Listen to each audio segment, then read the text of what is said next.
हजारों दिए, हजारों नहीं, इन्होंने सारे इंडिया के हर प्रांत के, ऐसा कोई प्रांत का खिलाड़ी नहीं था, चाहे साउथ का था, चाहे पंजाब का था, चाहे उत्तराखंड का था, सारे लोग यहाँ पे इनके पास जो भी थ्रो के हुआ करते थे, सारे लोग इनके पास आते थे। और एक ऐसा माहौल होता था कि 300 से 400 लड़के वहाँ पे प्रैक्टिस करते थे, कम से कम 150 बच्चे तो बाहर आउटसाइड में रूम्स लेके रहते थे। तो ये वो शख्सियत है कि इनके पास इतना एक कोचिंग का अनुभव था, इनके पास इतना उन कोचिंग के साथ साथ उतना ये प्रेम करते थे। सबसे बड़ा रोल इनकी पत्नी का है कि जो इनको 24 घंटे में 18 घंटे जो है इनको छोड़े रहती थी कोचिंग पर्पज से। ये सबसे बड़ा इनकी सफलता का जो राज है, इनकी धर्मपत्नी हम लोगों की भाभी अजरा भाभी, उनकी देन है कि इन्होंने आज जो है इतनी सफलताएं पाई हैं। और मैं ज़्यादा ना कहते हुए मैं इतना जरूर कहूँगा कि रुस्तम सर रिटायर सरकारी उस तंत्र से हुए हैं, हम लोगों के बीच में से नहीं हुए हैं, ये हमेशा ऐसे ही रहेंगे। और मैं उम्मीद कर रहा हूँ जैसा इनका प्लान है कि भदोही में ये थ्रोइंग का कोचिंग का ये अपना वहाँ के एकेडमी भी खोलने वाले हैं। तो मैं धन्यवाद करता हूँ हमारे एमओसी का, जिन्होंने हमको 2 मिनट बोलने का मौका दिया। Thank you sir. और पीके सर का धन्यवाद दूंगा कि इन्होंने हमको बोलने का मौका दिया। Thank you sir. बहुत बहुत धन्यवाद सर। हमारे बीच में आज एक ऐसी शख्सियत मौजूद है जिसने अपनी छाप न सिर्फ उत्तर प्रदेश एथलेटिक एसोसिएशन में छोड़ी है, बल्कि भारतीय एथलेटिक महासंघ में भी छोड़ी है, बल्कि अंतर्राष्ट्रीय एथलेटिक महासंघ में भी छोड़ी है। हमारे बीच में श्री पीके श्रीवास्तव जी, ओलंपिक एथलेटिक्स के सेक्रेटरी और एथलेटिक फेडरेशन ऑफ इंडिया के पूर्व कोषाध्यक्ष, पूर्व ट्रेजरर, और अभी इस टाइम प्रेजेंट में कोर कमेटी के प्रमुख सदस्य के रूप में यहाँ पर मौजूद हैं। हम चाहेंगे कि उन्होंने रुस्तम सर को बहुत करीब से देखा है, एक छोटे भाई और बड़े भाई की तरह, बिल्कुल एक बहुत अच्छा खासा समय दोनों ने एक साथ व्यतीत किया है।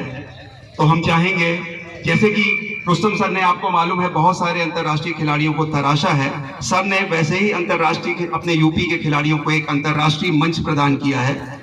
क्योंकि अगर कोच बहुत अच्छा है और अगर एडमिनिस्ट्रेटर का सपोर्ट नहीं है तो आप जानते हैं कि खिलाड़ी ऊपर तक नहीं पहुंच पाता है।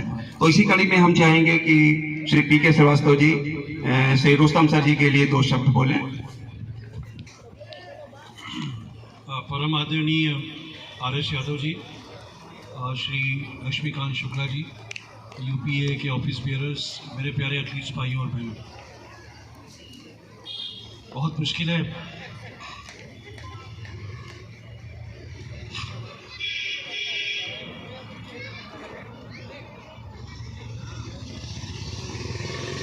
रुस्तम जी के लिए कहना बहुत मुश्किल होगा मेरे लिए, क्योंकि आज इस फंक्शन को जब हम लोगों ने सोचा कि ऑर्गेनाइज करेंगे, तब लग रहा था कि काफ़ी भीड़ होगी और उसमें हम उनका सम्मान करेंगे। और इसी वर्ष उसी श्रृंखला में यूपी एथलेटिक्स डे हो रहा है, जिसमें उनको बेस्ट एथलीट कोच का अवार्ड भी मिलेगा।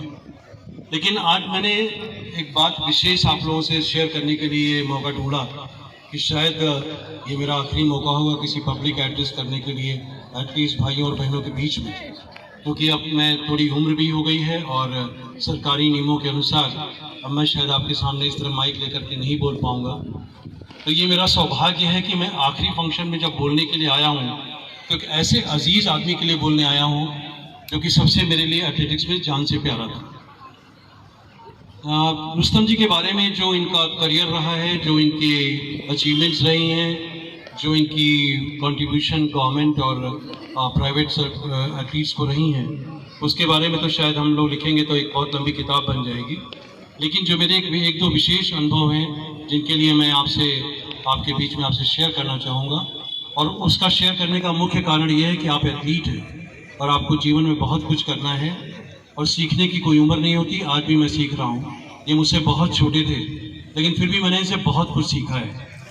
और वो सीखा है इनकी एक स्टेट फॉरवर्ड एक्टिविटी। इनको जो कुछ भी कहना होता है आपके समक्ष, आपके मुंह पे कहेंगे।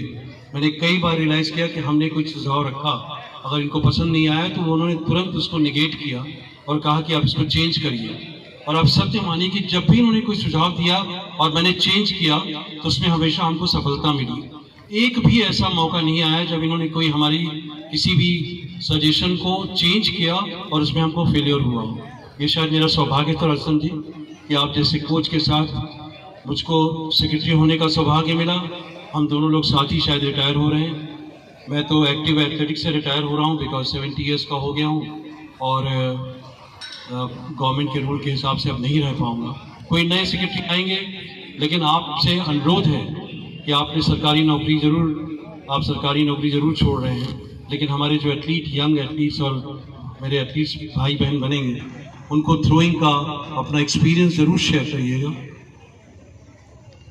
मैं बाई चांस इनके परिवार से भी काफ़ी अटैच रहा हूँ और इनके जीवन में जो उतार चढ़ाव आए हैं व्यक्तिगत रूप में, हेल्थ के इश्यूज पे, वो शायद एक नॉर्मल आदमी के लिए टॉलरेट करना बहुत मुश्किल होता है। मैं यही सोचता था कि इस आदमी पे इतनी ज़्यादा प्रॉब्लम्स हैं, फिर भी इतना सपोर्ट था इनको अपने घर से कि इन्होंने हमारे एथलेटिक्स को, यूपी एथलेटिक्स को और इंडियन एथलेटिक्स को जो कंट्रीब्यूट किया है वो शायद कोई एथलीट अब कोई कोच कर नहीं पाएगा यूपी में। मेरे पास शब्द नहीं है मैं ज़्यादा उनके बारे में कुछ कहूँ। मैं केवल एक ईश्वर से प्रार्थना करूँगा और आज की प्रार्थना में मेरे विशेष रूप से आप रहेंगे रुस्तम भैया।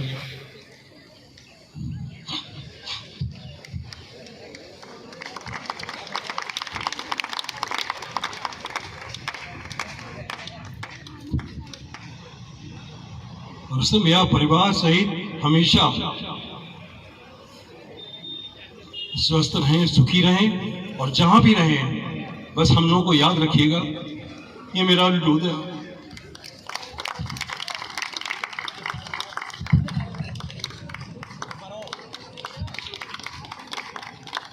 बहुत बहुत धन्यवाद सर। बहुत अत्यंत भावुक शब्द आपने इस्तेमाल किए। हम देख रहे हैं कि दोनों भाइयों के नेत्र जो हैं अश्रुओं से सजे हुए हैं और ये किसी को भी बताने की जरूरत नहीं है आप दोनों के बीच में कैसे संबंध है। इसी कड़ी को आगे बढ़ाते हुए हम श्री लक्ष्मीकांत शुक्ला जी से अनुरोध करेंगे कि सर पे रुस्तम सर को माला पहना करके सम्मानित करें।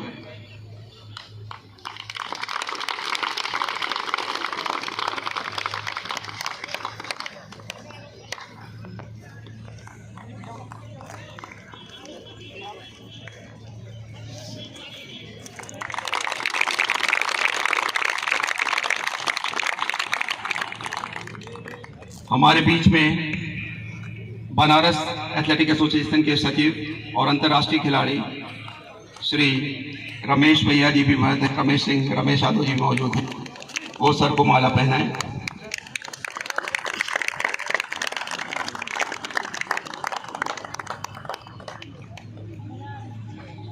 हमारे बीच में मऊ एथलेटिक संघ के सचिव श्री पीएन सिंह जी मौजूद हैं। वो रुस्तम सर को माला पहनाएं।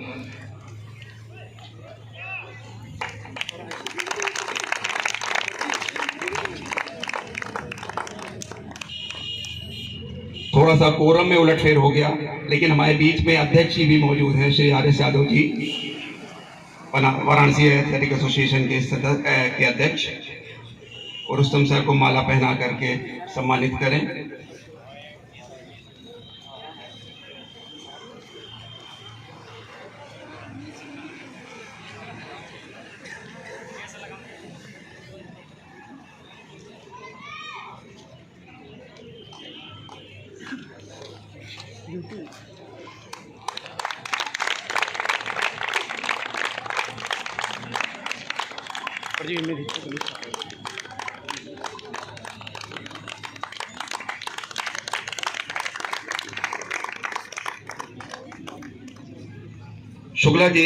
शुक्ला सर से अनुरोध है कि सर को मीमेंटो देकर के सम्मानित करें।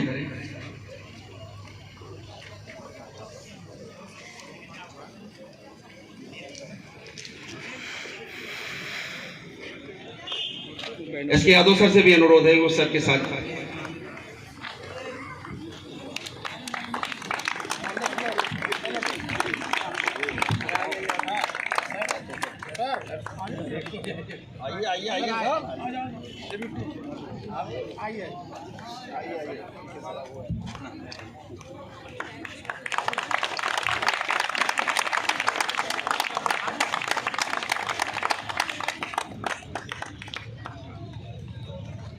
आज का सबसे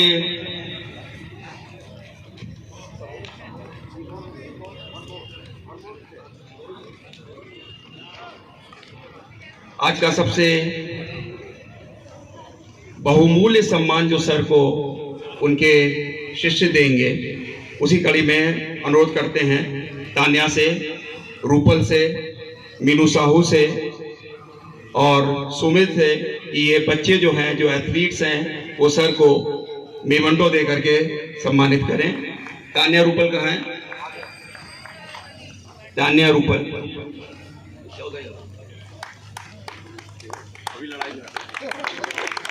सभी लोग ये सम्मान सिर्फ ये 4 बच्चे नहीं कर रहे हैं, बल्कि आप सब कर रहे हैं। इसलिए जोर शोर से ताली बजा करके ऐसी ताली बजाओ कि गूंज जाए यहाँ पर।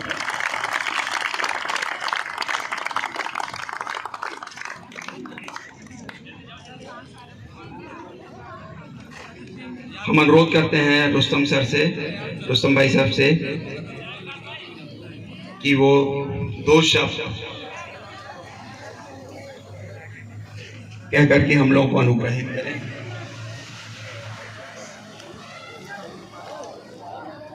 आदरणीय पीके श्रीवास्तव जी, यहाँ पे उपस्थित वरिष्ठ पदाधिकारीगण, आर.एस. यादव साहब, दिनेश को साहब, रमेश जी, यहाँ पे ढेर सारे प्यारे कोचेस, खिलाड़ी।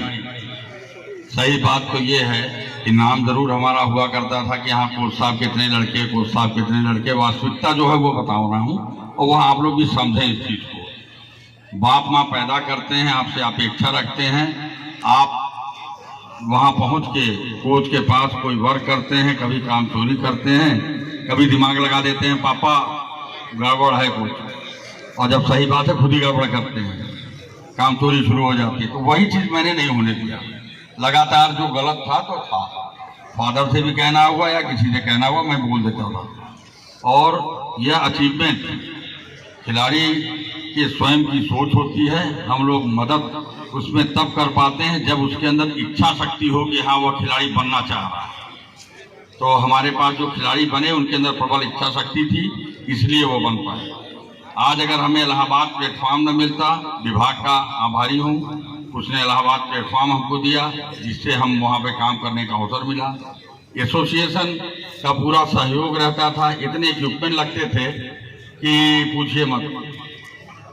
वो एक जनपद का जो नॉर्म है वो उतना इक्विपमेंट से काम नहीं चलता, बहुत इक्विपमेंट लगते थे। और वो सारे इक्विपमेंट एसोसिएशन, फेडरेशन या बहुत से ऐसे IAS ऑफिसर थे, बहुत से ऐसे और ऑफिसर थे जो पूरा करते थे। एक बार का प्रसंग हमें याद आ रहा है, कॉमनवेल्थ गेम के पहले जो 2010 में हुई, कुछ दिन पहले एक जेवलिंग हमारी टूट गई थी, जिसकी कीमत थी उस वक्त 1.5 लाख रुपए, जो आज की डेट में 1,80,90 हज़ार रुपये या सोचता ज़्यादा हो। ग्लाइडर कार्बन, तो हम विभाग के पास जाए तो भी हमें 1 महीना लगता खरीदने में। एसोसिएशन से भी रिक्वेस्ट किए, नहीं हो पा रहा था, कोशिश चल रही थी। लेकिन उस समय एक ऐसा कार्ड काम आया कि हमारे SP रहा करते थे जावेद अहमद साहब, उस टाइम DG थे। मैंने कहा सर ऐसा बात है, कहें पहले लड़के से लिखवा लो कि वो खेलेगा कि नहीं खेलेगा। वो भी रणजी प्लेयर रहे क्रिकेट के, तो खिलाड़ी गुण था उनके अंदर। और उन्होंने तुरंत बात किया DG साई साहब से, जो गोरखपुर के रहने वाले थे, उसी टाइम चीफ सेक्रेटरी बन के आने वाले थे, लेकिन नहीं आ पाए। चौथे दिन बाई प्लेन वहाँ से जेवलिंग लखनऊ आई, और बाय द वे हम वहाँ थे, और वो जेवलिंग हमको पकड़ा दी गई। तो यह एनर्जी आप लोग की, हमारी नहीं है। आप लोग जितना अच्छा करेंगे उतना अच्छा कोच मजबूत होता है, और कोच मोटिवेटेड होता है, वह काम करने के लिए रात दिन जुटता है। लेकिन अगर आप ही नहीं इंटरेस्ट लिए तो बहुत अच्छी परफॉर्मेंस नहीं आती।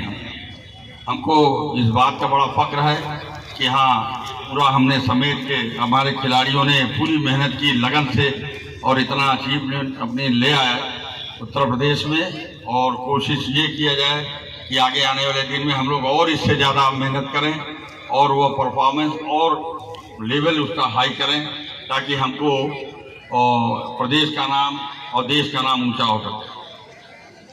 मैं कुछ मामले में इमोशनल हूँ, लेकिन बिल्कुल नहीं हूँ। ऑफ द ग्राउंड हम इमोशनल हैं, ऑन द ग्राउंड बिल्कुल नहीं। पीके श्रीवास्तव साहब ने जितना कहा स्ट्रेट फॉरवर्ड, दर्द, दुख, तकलीफ अगर इंसान है तो ये सब चीज उसको महसूस होती है। लेकिन समय क्या होगा यह उसके समझ की बात है या उसका स्वभाव है। तो मैं हमेशा यह कोशिश करता था कि खिलाड़ियों को किसी तरह का कोई प्रॉब्लम ना आवे और ऊपर वाला वो काम को पूरा करता था।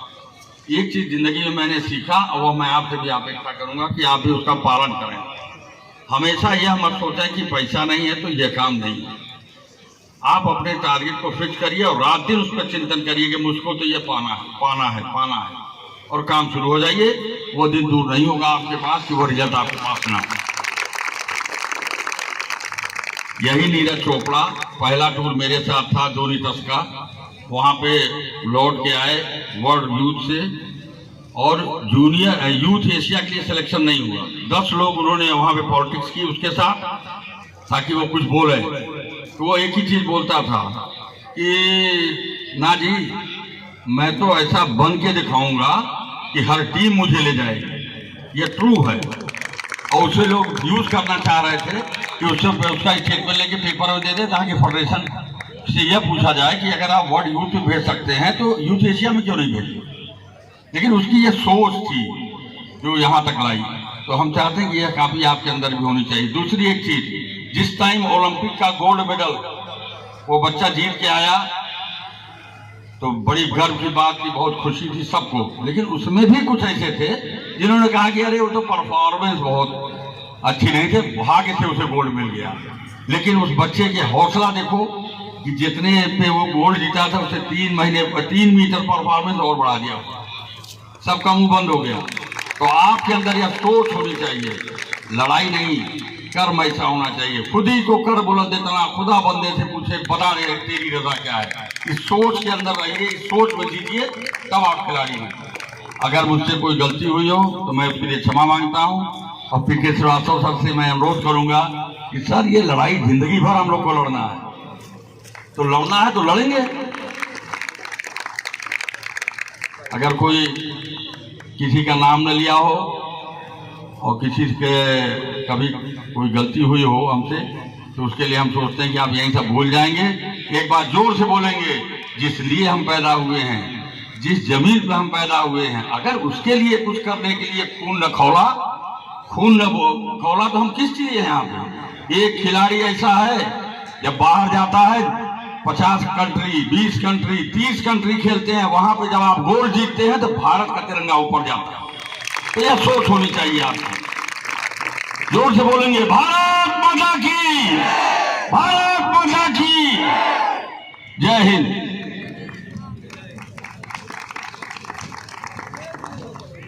बहुत बहुत धन्यवाद सर, आज आपने अपना बहुमूल्य समय निकाला और उन बच्चों को प्रेरित किया। ये अवश्य नीरज चोपड़ा की चाल चलेंगे, नीरज चोपड़ा की राह में बढ़ेंगे और मन में है विश्वास तो सब कुछ है, सब कुछ मुमकिन है। इस प्रेरणा के साथ जरूर बहुत अच्छा करेंगे। बहुत बहुत धन्यवाद सर, बहुत बहुत धन्यवाद।